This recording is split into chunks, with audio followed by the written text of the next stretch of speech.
Good evening. I want to thank everyone for showing up for a good town hall meeting tonight.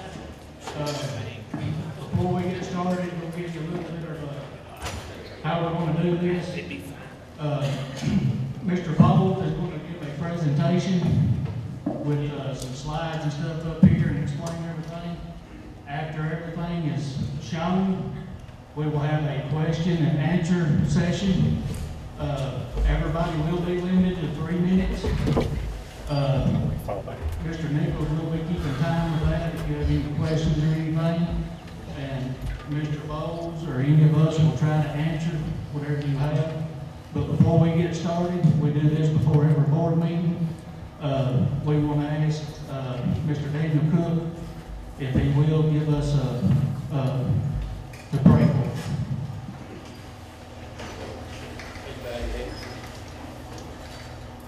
Dear Lord our God, we bow our head one more time, try to approach thy throne of grace. So thank you, dear God, this day. We bless his life, and we Father of all, thy only Son, who came and gave his life, and gave life, and home. Lord, we'd like to thank you for all things, dear God. We'd like to thank you for each and every one who's represented here. See you, Lord, you put us all in our lives, Lord, as we are open.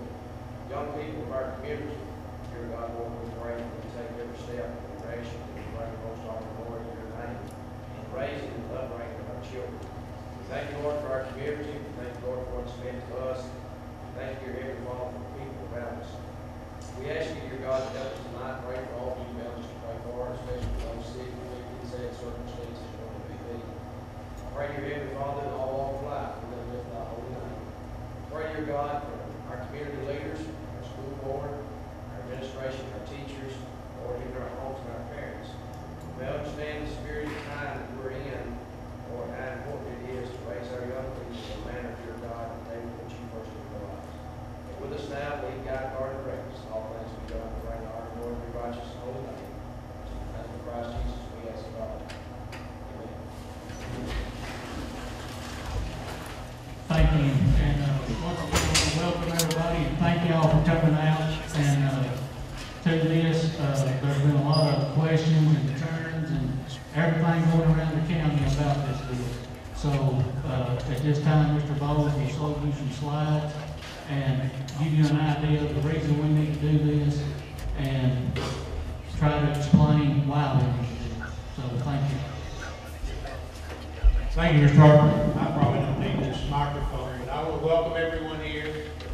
I'm glad to see a good turnout for those of you here. I know there are those that are supporting this sales tax referendum.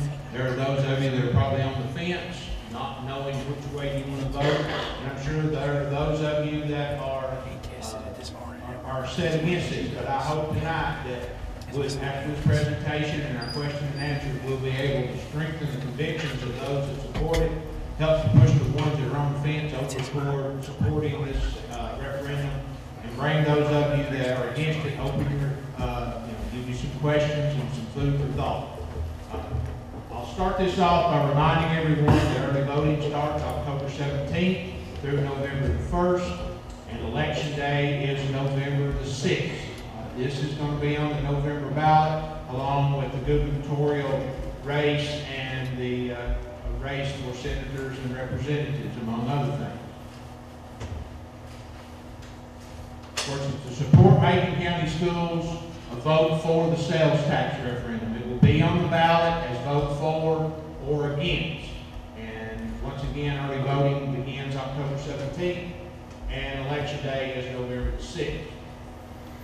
What we will be discussing tonight is the sales tax referendum, the elementary school building project, and then other building needs for Macon County Schools. The elementary school is not the only thing. The board realizes that this county needs for the school system. We need other buildings, have other building needs for our county schools, and we'll discuss those at length tonight. I dare say anyone doesn't have any trouble hearing me, so I'm not going to use the microphone. The sales tax referendum. This referendum, if voted for, would increase the current county sales tax 0.5% from 2.25 to 2.75. There may be some of you sitting there saying, well, our sales tax currently is 9.25, and that is correct. But 7% of our sales tax goes automatically to the state. What we receive through the county is 2.25, and will be increased to 2.75. The estimated revenue to be generated from sales tax increase is approximately $900,000. Of course, that's all dependent upon how, the spending power of the community.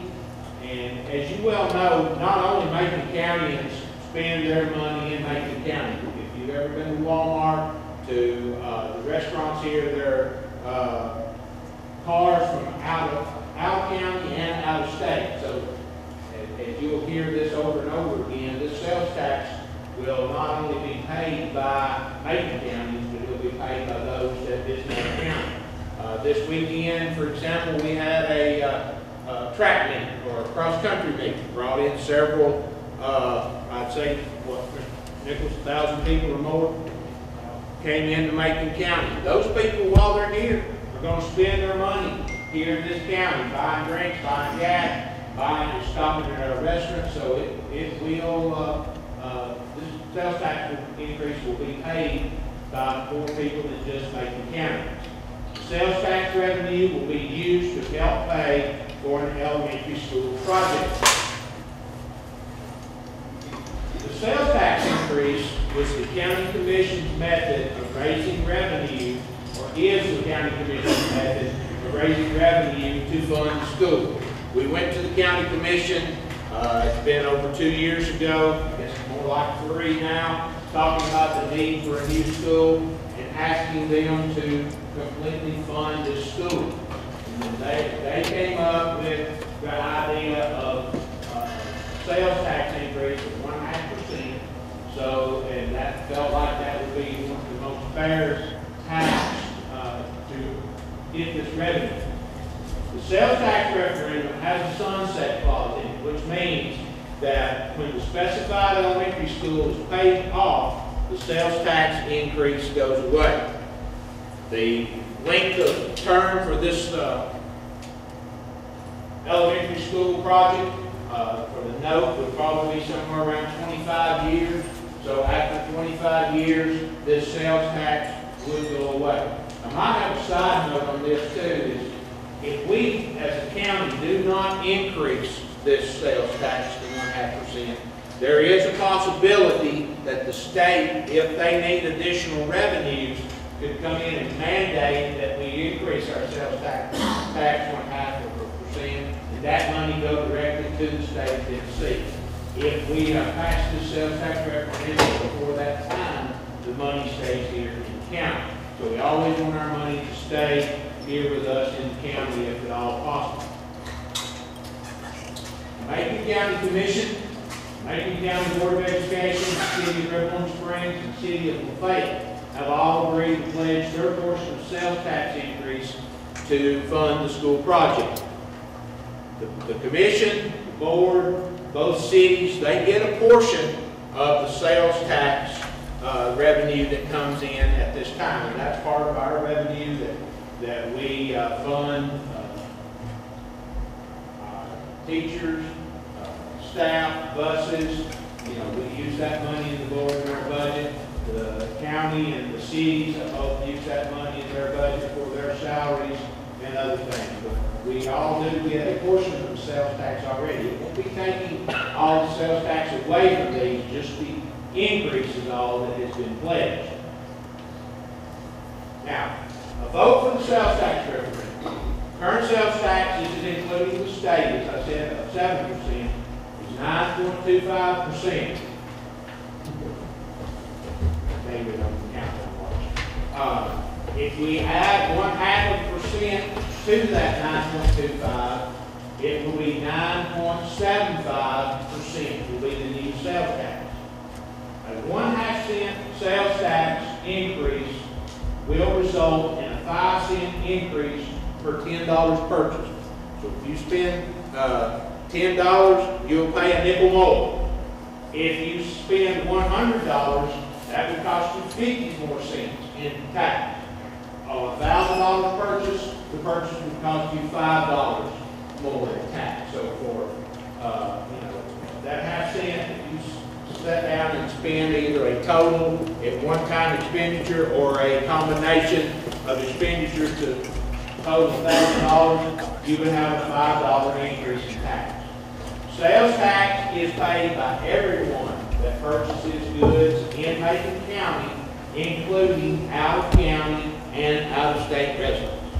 That's why this is one of the most fair taxes that there is. It's not only do Macon County pay it, but it's paid by its out-of-county residents as well. And if you are a property owner, or if you're not a property owner, you're paying the sales tax. So property owners pay property tax. Those that don't own property, they don't have property tax assessed to them, they do pay it. If they're renting, they do pay that property tax through the rentals, but still, it's a cheaper, fairer tax. The elementary school that we're proposing to build is a 1,200 to 1,400 capacity elementary school in Lafayette, projected grades 2 through 5. There have been some questions as to why 2 through 5, why not a K4 or K3 or even a K5. Well, K5 would be an enormous school. It would be even bigger than the 1,400 at this time as we moved into the school. Also, when you build kindergarten, first grade classrooms, the cost is greater because they're larger, because they need restrooms in them. They have to have larger area because they have work centers in them. And I talked with the architect, and he said that the kindergarten, first grade classrooms typically are a little more expensive to build. So that's why we have a projected 2 through 5. And I'll discuss later on in the slide presentation what we plan to do with the other schools. The estimated cost of the school is $24 to $26 million. With a 25-year repayment plan of $1.25 to $1.35 million per year. To give you a little background on Macon County schools, 1989, when the board agreed, accepted the bid for this school we're in right now, $5.9 million. That's what this school costs. Yes, there's been 8 classrooms added over here in this wing after that, but as the basic part of this school was $5.9 million. Then in 92, I guess, whenever they, 2000, whenever they built the Macon High School, what year was that? Jeff, remember? 2001. The cost of that school was approximately 97, about $8.5 million. $8.5 million. And now, here we are, 20 years later, we're looking at 24 to 26 million. White County is building a K5 to give you an example of how it costs to have kindergarten, first grade. White County is building a 650 K5, $20 million. That's in process right now, being built. So we're not, that is not out of line as far as the payment. Of course, this payment of $1.25 to $1.35 million will be partially funded by the estimated $900,000 revenue from the sales tax increase. We've never made any kind of statement that this sales tax will pay for the school. It will not. We understand it will not. But it will help defer a large amount of the payment of the school. The remainder of the school payment will have to come from another source of revenue.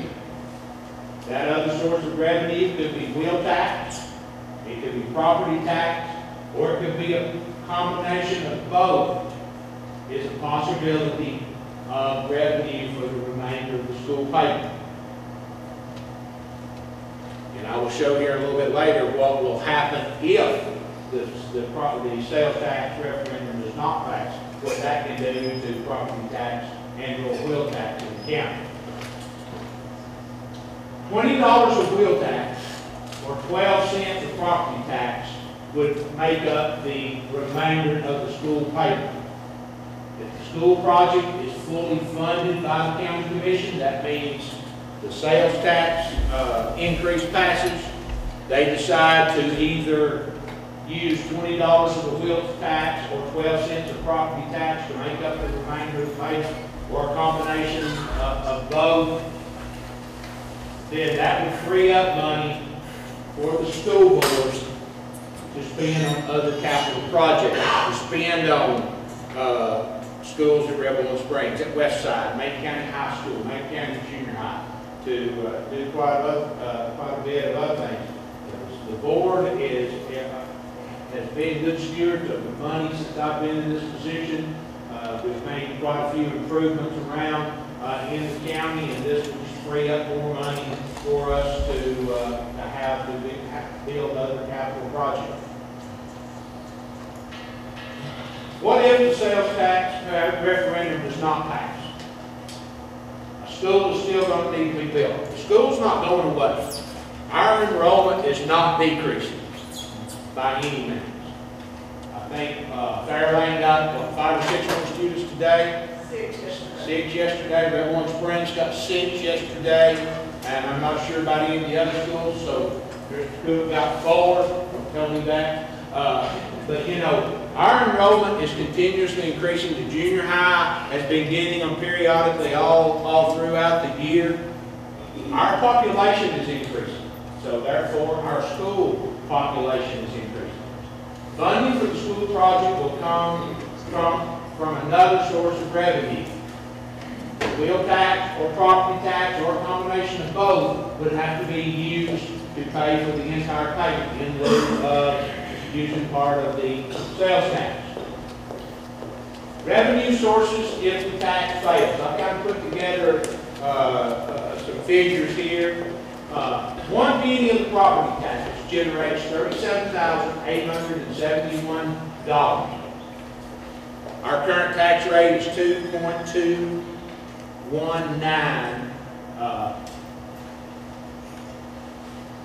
of assessed value. So our property tax, 1 penny of that would generate $37,871. It would take approximately 37 cents of property tax to generate the revenue necessary to make the yearly school project payment, versus 12 cents if the sales tax increase passes. You've got 37 cents versus 12 cents, or 37 cents with no sales tax versus 12 cents of property tax with the sales tax increase. Approximately 37 cents, as I said, to generate that necessary revenue. Folks, that's 25 cents difference. Didn't multiply that out, but that's several, it could be several $100 difference in your property tax depending upon the assessed value of it. Wheel tax would be another source of revenue. There are approximately 23,000 vehicles registered in Macon County. That's with, I think, the 2017 figure. 18 automobiles have come out. Approximately $60 of wheel tax would generate the revenue necessary to make the payment on the school project, versus $20 wheel tax if the sales tax doesn't pass. It would take $60 of wheel tax money to make that payment. Break down the county wheel tax that we currently have. Macon County residents currently pay $65 per vehicle. Motorcycles are less than that. I think they're 45, but we're basing this on cars, trucks, that kind of thing. $65 per vehicle. Of that $65, $50 of that goes into the county debt service, and $15 goes into the county general fund. That wheel tax started out when this school was built at $30. Then it increased That was in 89, 88, 89. Then it increased to $40 about 10 or 11 years later. Then about 10 years after that, it increased another 10 to $50. Then in 2012, it increased another 15 to its current $65. And as I said, 50 of that goes into debt service of the county. That's to pay the county's debt. Now, that's not all the money that goes into county debt service, but that's the major portion of it. And $15 goes into the county general fund to help run the county's general budget. And that includes your sheriff's department, your justice center, all the county courthouse offices and whatnot. This is a breakdown of the county's debt service. What the county, money that the county owes, what it's owed for. And I'll go ahead and point this out right now. That should be $2 million. We started out at the 794 as a typo. But that was the original debt of that was $2 million. That was road department. All right, this debt here, $3,830,660. That was a refinance bond debt of the Justice Center. This year, beginning this fiscal year, 18, the balance was $638,500. They'll be paying interest of $12,516 for a total of $561,16. That payment is due 6/1/19, and it will be paid off. So the Justice Center debt will be paid off in June of 19. So that debt is going away from the county. This next note, $435,319. That was the courthouse roof, HVAC, renovations to the election office when it moved from down here close to City Hall to out here where it is now, and renovation of some of the EMS bases, which there are 3 in the county. That current balance beginning this fiscal year is $266,699. Their payments $87,168 of principal, interest $53, make a total $92,468. That note at the end of this fiscal year will have $179,531. It will be paid off in March of 21. The next note was the west side roof. This note was started in 2016. Current balance on this, $324,926. We make a total payment $113,963. It will be paid off in June of 21. $4,645,531. This was high. This was $4 million. $4 million that was borrowed to pave roads in the county, the county road department. That's $4,645,531. When they borrowed this money,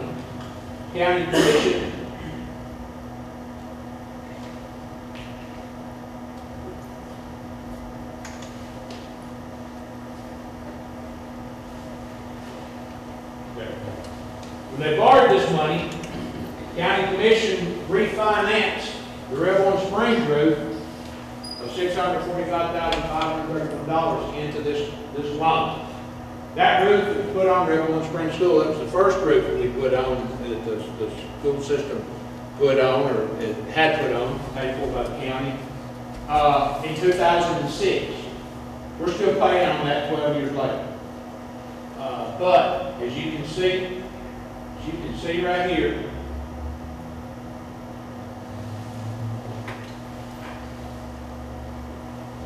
that payment of $862,927 will have a payment of $444,715, leaving a balance of approximately $435,826 to be paid off in September of 2019. In a year, that note will be paid off. And then this note with the highway department was $2 million. It currently has a balance of $733,332 with a yearly payment of $383, and it will be paid off in 2019. Now, there's one other debt that the county has, $1 million from the road department to buy highway equipment. That's being paid for by the highway department from the increase in the gas tax that the governor signed and legislators put enacted a year or so ago. But I show you all this. I show you how this working with this. Look at what our county debt service is going to be in just 3 years. Or in essence, 2.5 years. That one paid off this spring. This one paid off in 2 years from March. This one paid off 2 years from June. This one paid off in next fall. That one paid off next fall. County debt service, by the time, if this school, if we started construction today, you're looking at 30 months, give or take, depending on weather, change orders, that kind of thing. But you're looking at approximately 30 months of moving into that school. That's 2.5 years. And guess what happens in 2.5 years? The county is virtually debt-free. Now, that's not to say that they won't have other things that they will need to build. We know you've all heard the talk about building onto the Justice Center. That note will be paid off this June. That note has been paid entirely from prisoner board that brought in from housing other out of county or the state prisoners. That money will continue to flow in if the expansion on the Justice Center is built. So it will pretty much fund itself. When you go back a couple of slides where I broke down the county debt service, $50 goes into debt service of the wheel tax. That $50 at 23,000 vehicles generates approximately $1 million or so dollars. That's almost enough to make the payment for this school on its own. But the county will incur other debt, and that's why if the sales tax referendum were to pass,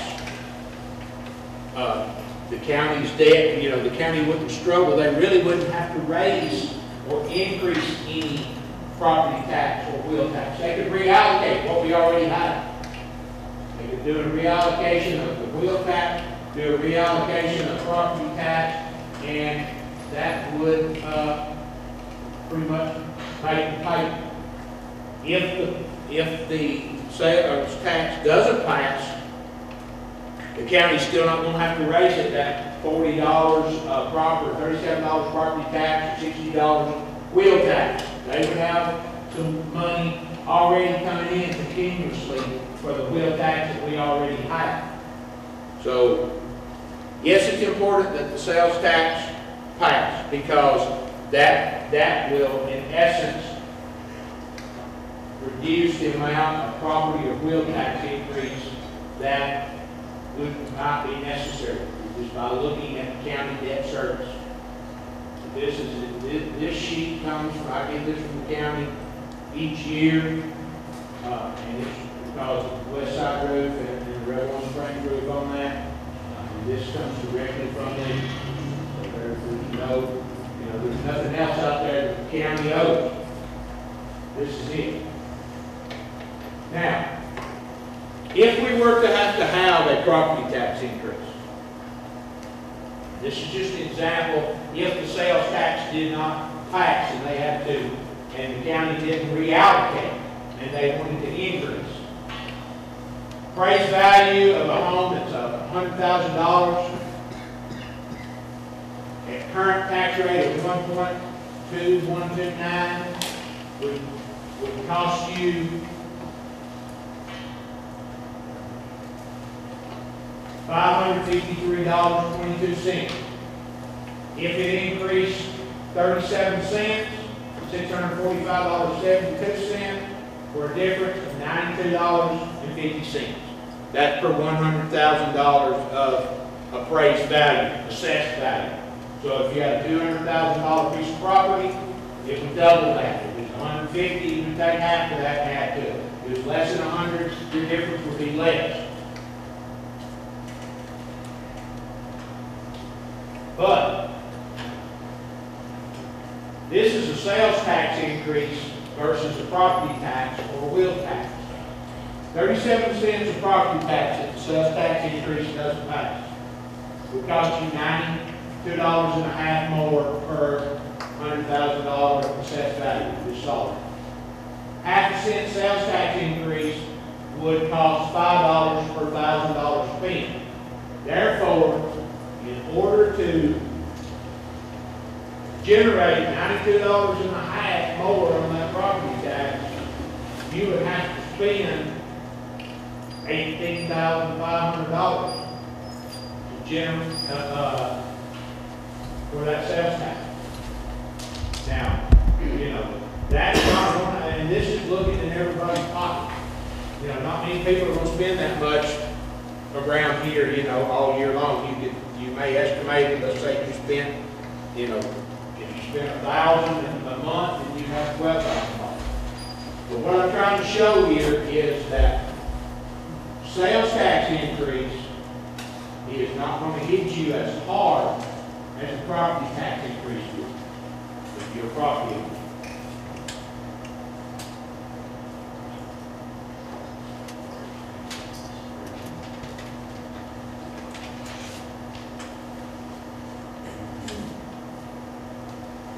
For sales tax to equal to $60 additional wheel tax per vehicle, you have to spend $12,000 per vehicle that you own. The wheel tax is per vehicle. I hate to think what I'd have to spend to generate the sales tax that the $60 wheel tax would with the number of vehicles sitting in my driveway right now. We're one shy of your startup. Great.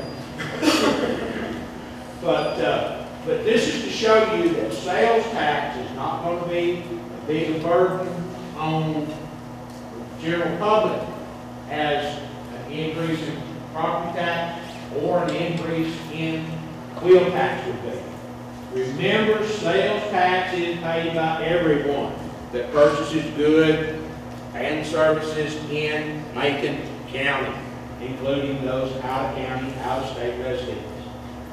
That's why the county commission felt like, and I feel like that this is one of the most fair taxes that there is.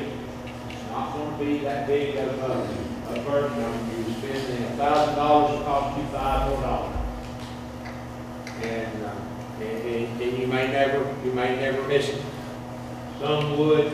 But in the long run, that would be a lot easier on you than going and paying $60 a month or a year for your car tax, and you got 2 or 3 vehicles that are all due the same month. Now, what are we proposing to build? Why do we need a new school, and what other needs do the schools have? These are questions that have been asked me, board members, just being asked by the general public. As I said before, we are proposing to build a 1,200 to 1,400 student school to house grades 2 through 5. You may say 1,200 to 1,400. Our enrollment is not about, hey, those 2 grades now are not about 875, 880 with these increases that we've got. That may be true. But the board felt like, and I feel like, that if we don't build this for future growth, we're going to be right back in the same shape again in a few years. That's what happened now. This school, when it was built, originally plans drawn for 1,300 students. At that time, I was working for Citizens Bank. I remember it well, talking about how, it was going to be a 1,300 student school. Well, the county commission decided they're funding it, they decided they need to cut down to 750 student school. That's just a core facility. Classrooms are small. If you've ever been in one of these classrooms, a lot of these teachers at this school now have 25 to 30 students in their classrooms. It's crowded. And the way that they are asked to teach now, having group learning and doing those kind of things, it makes it more difficult for our teachers to teach. So this school was not built big enough when it was built. Same way with Macon County High School. It was originally 1,000 students, or it was built for 1,000 students. I think they at first planned 1,200. They had some additional things added into that. I know they had an ag shop and some different things, and that was all taken away when the school was built. But they came over here for a couple of years to use the ag shop here at the junior high until the junior high got too big and had to divide that into classrooms. So these two schools have not been built big enough when we built. That's why the 1,200 to 1,400 student school. The Fairlane and Central School buildings would become pre-K, first grade, and CDCE. We would determine how to divide that out. Each one would house a pre-K, first grade, through first grade, and CDC. Currently, we only have one pre-K at Fairlane, but we have a waiting list, right, Mr. Carter, for a full, that we could have another full pre-K. And I feel like that's something that the board would need to look into to have two pre-K. But that's what the plans would be for Fairlane and Central. LES building could be used for many different things. The Alternative Learning Center, which is now right over here in a portable building. It's not big enough, it's crowded. That's where we send our students with physical problems. And it stays packed and crowded, and we have to, have some early releases and that kind of thing just to have room. But it would be used for that. It would be used for the adult education, which is now in behind the Board of Education over there in two portables. And an adult high school. Adult education is basically for those, right now, for the students who don't have the credits to graduate, they're turning 18, they don't want to finish school, they can go get their GED and adult education. Or if you quit and been out for a number of years, didn't get your high school diploma, you can go back and get your GED. The adult high school would be for those same students that maybe didn't have the credits at Red Lawn Springs or Macon County High School, but we can put them in a least restrictive environment with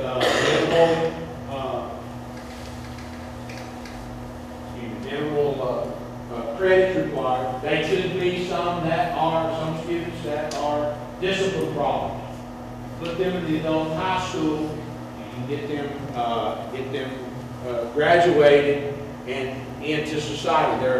Overton County has one, Birmingham County, several surrounding counties in this area have an adult high school.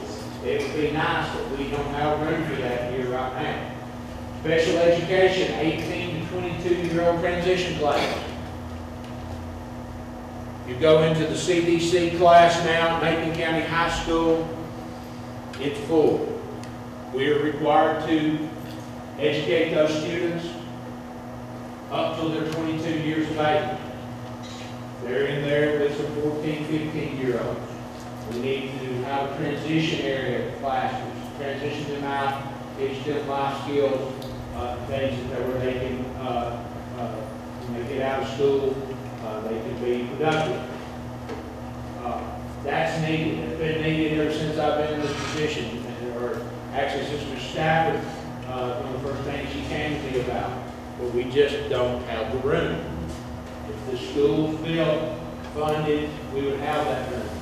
And half-day ELL. Our ELL are English language learners. It may be called something else now, but it's We have teachers that have to pull those students out, classes, at all of our schools. If we had the room, we would pull the elementary ELL out for half a day, then transition them into the regular classroom. We would pull the high school students, they would go to the regular classroom, and they would come in and be taught for a half a day at the school. That way they could get more one-on-one instruction and be able to transition out of ELL back into the regular classroom. And these ELL students, their success in the classroom, our school system is graded on that. So this is something that is needed, something that is desperately needed. So that's what we would have in mind, how to utilize these buildings. Why the school in addition to me? Well, here's our growth. Grew 220 students, 16 to 17, 225, 17 to 18. These are additional. 265 this year, for a 14% growth in the student population. Folks, that's quite a few students, as you can see right there. Macon County is the third fastest growing county in the Upper Cumberland, only behind Putnam and Cumberland counties. The county mayor showed me a printout of the 17 counties, I believe it is, in the Upper Cumberland. And I'm talking, like I said, Macon, Trousdale, Smith, Jackson, Fentress, Cumberland, Putnam, Overton, Cal, Van Buren. I may have said Fentress already, but those counties, those are the Upper Cumberland counties. Macon is the third fastest growing county in the Upper Cumberland. One thing I noticed is it had it projected every 10 years, from 2020, 2030, 40, 50, and maybe up to 2060, so for about 40 years. After about 25 to 30 years, most of the other counties, their population was growing. But after about 25 to 30 years, it started to fall back down. Macon counties continue on a steady incline. I don't know what they base that on, but I think they base it on the availability of housing, the availability of the amount of property tax that we pay here, that kind of thing. So Macon is the third fastest growing county in the Upper Cumberland, behind Putnam and Cumberland County. That's why we are in need of a school. Grades 2 through 5 enrollment Central and LES have increased 71 students in the last 3 years. That would be 3.5 classrooms of growth in about 2 to 3 years. We don't have the room for us to grow anymore, as you'll see here in just a minute. That would be the grades right now that would be going into the 2 through 5 schools. So next year, if we continue to grow another 25 or 30 students, we've got 900. In 2 more years, by the time this school is built, that 1,200, 1,400 student school will have 1,000 students in it. Just think about that. Have 1,000 students.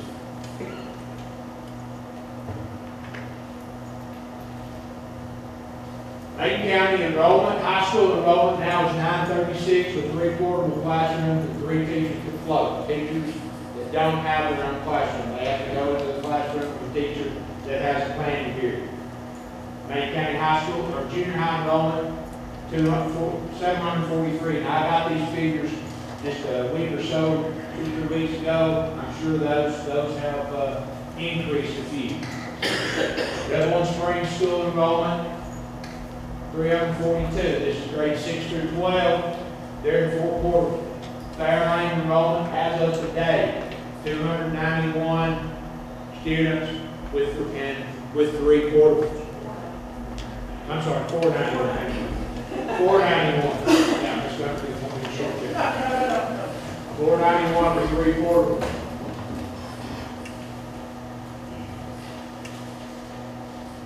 Redwood Springs Elementary, which is pre-K 5, 357, and 1 portable, and that's our pre-K. West Side Elementary enrollment, 342. West Side doesn't have any portables. They have had some additions built out there. They have to go not really outside. It is secure, but they do go out behind the gym to their additional classrooms. Safety of students is of utmost importance here. And by building the new schools and by making additions to other schools, students can all be moved out of the portables in behind our secure walls. This day and time, folks, that is very, very important. That we can get our students out of these portables and into a regular classroom. We now have SROs at every school. There are 2 at Redwood Springs.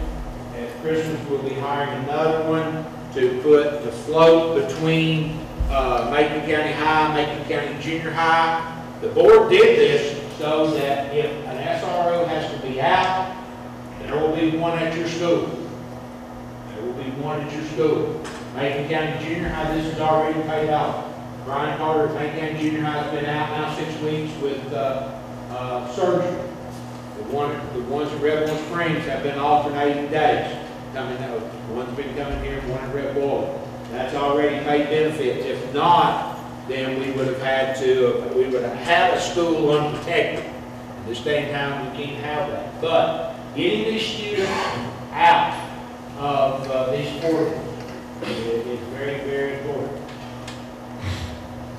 There are no rooms available in any school in the Lafayette area, or, I should have put this in there, or Redwood Springs for that matter, or West Side, for future additional classrooms due to growth. We had to take the last available classroom that Ms. Gunner had this summer. We went ahead and converted it to a classroom, anticipating the increase in enrollment. It's a good thing we did. Mr. Robinson's in there shaking his head. He would have had to have flown in and got that done. And we'd had students sitting out in the hallway, sitting in the cafeteria, or just told last day we were going to take them to the courtroom in the courthouse to show that we have a need for a school. We have additional growth. Fairlane's 23 classroom teachers, 2 pre-K, our kindergarten CDC teachers, 1 pre-K teacher, 1 SPED, 1 ELL, 1 RTI. I need to change that figure now. It's 491 students. Central, 20 classroom teachers, 1 CDC, 2 special ed, 1 RTI, IL, each, and 1 ELL, and 400, and now he said added 440 students. Lafayette Elementary, 17 classroom teachers, 1 CDC, 2 special education, 1 RTI, 1 ELL, 435 students. I'm sure Ms. Heach, you probably added a few more. See, folks, there's 6 there, 6, 4, there's 20 students within the last week that we've added to Macon County Schools, and we've lost very few. And I think Ms. Gunner said you lost what? You gained 6, lost 2, 3, something like that. The ones at Red One Springs, they didn't lose any. They came in and they were 5th grade up. So our enrollment is increasing. The Red One Springs student, elementary students, second and first grade. Ms. Nikki, where are you? Is that right? Is that what's in your building? First and second grade? They have to walk outside to get into the main school. We need to secure those walkways in Red One Springs. It's covered, but they have to go out and be exposed not only to the elements, but to anyone else that can just run up, snatch a child, and be gone. Red One Springs pre-K and high school and junior high students are all in portables.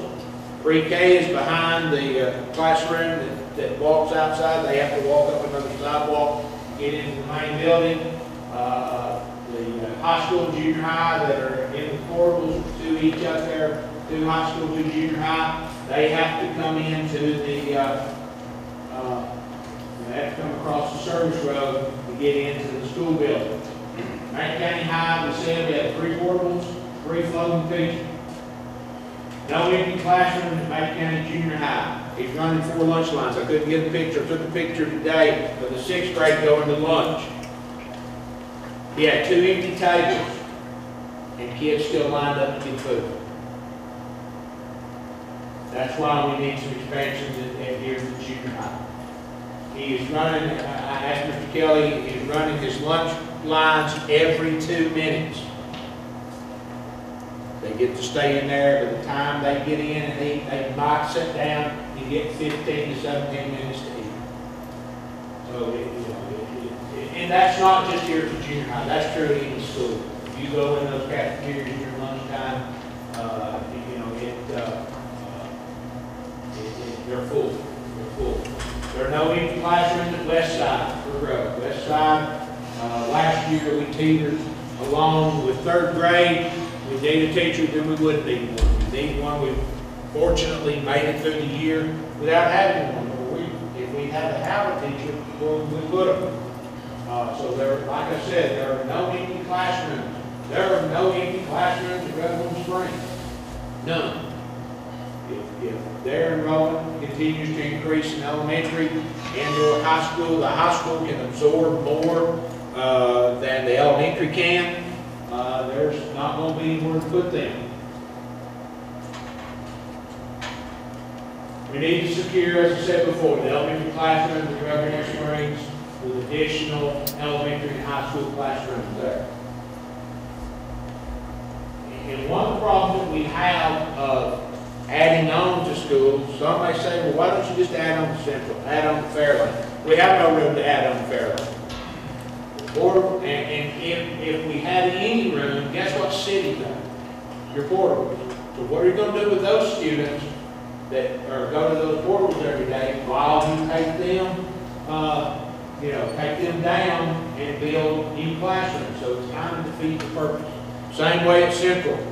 There are portables, there are rooms out there where the portables are, but they're being used every day. So there's nowhere to bring them in the building, put them to a new classroom or, permanent classroom are being built. Additional classroom, Macon County High School for security. Bring those students in, out, portal. They don't have to walk across that road. It's just really dangerous. That's why the board has been under construction now to secure a corridor between Macon County High School and their gymnasium. So those students won't have to walk outside and won't have a chance to be taken or to run off going out into the gym. The gym is used every day for PE. Cafeteria and classrooms at Macon County Junior High. As I said, they provide the old ag shop up. Those classrooms are very, very small, and as their numbers increase, they're not going to have room in those classrooms. So they need some more classrooms here and a larger cafeteria. Somebody said, well, what about the cafeteria at Macon County High School? That's in the process of being expanded, or will be as we speak, to add on to the end of that. And additional classrooms will be needed at West Side when their growth dictates. And they have nowhere to build. Really, we have to do some ingenious building, but they really don't have any room for portables. And we don't want to start putting portables. So, our county's growing from east to west, or west to the east, is basically the way they're going to eat.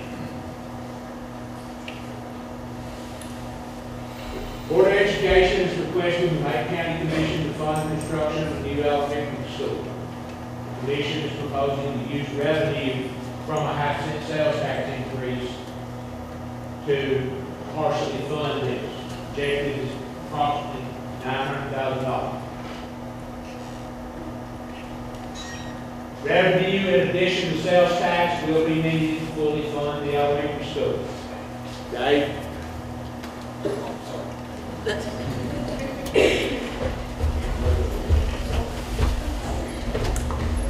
Get another hour. If the county fully funds the school,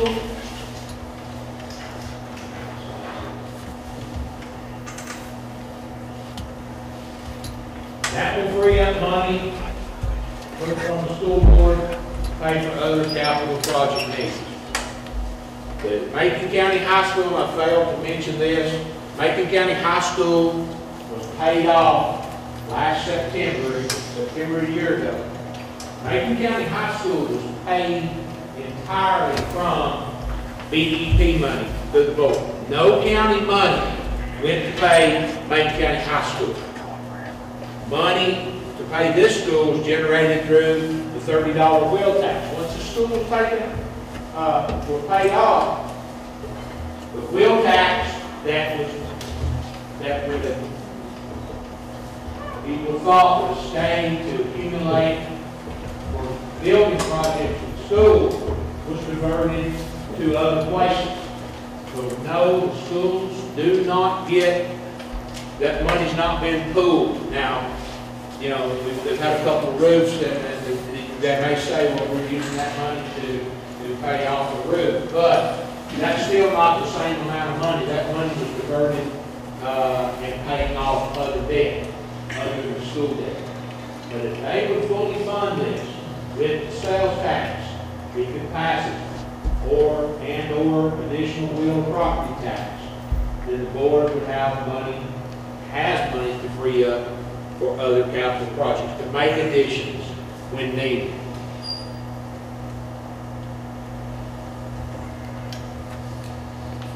If Macon County Board of Education has to contribute money for the school payment, any additions needed to existing schools will be delayed. That's just it in a nutshell. If the county commission says sales tax is passed, we're not going to fund anything, a payment beyond the revenue generated from the sales tax, and they ask the board to pay, then these additions needed at existing schools will be delayed. They will be delayed. You know, if the new school is built, we talked about what we're going to do with Carolina Central. There'll have to be some things changed there. We talked about what we're going to do with LES. There'll have to be some renovations and things done there. But if the school board has to make part of that payment, those things may or may not get done in a timely manner. It just depends upon how the money goes. And if the school, if Macon County High School had been paid from other sources other than BEP money, I feel sure the school board would never have gone to the commission for a roof whatsoever. They could have had that money, pulled that money, paid for those roofs right off the bat, never had to make, never had any debt. And that's had the money to pretty much pay for them as they were built. Much like we have the money currently to build in the cafeteria expansion and the corridor enclosure at Macon County High School. That money was in capital outlay, last year's budget, and will be paid for when it is completed. There will be no made or no payments made on that. That's what the school board, I feel like, is looking for. They're wanting to keep the school system as debt-free so they'll have money to make these additions. As I said earlier, contrary to belief, many Macon County residents, the school system does not still get the revenue for real taxes received to deal with what is now maintained in the school. Also, the building is paid for, Macon High School is paid for entirely from BOE funds. No county tax money was spent on paying for Macon County High School. Lord, since 2011 or so, you can refinance that note to pay off a little quicker. We are all working towards what is best for our children and our citizens.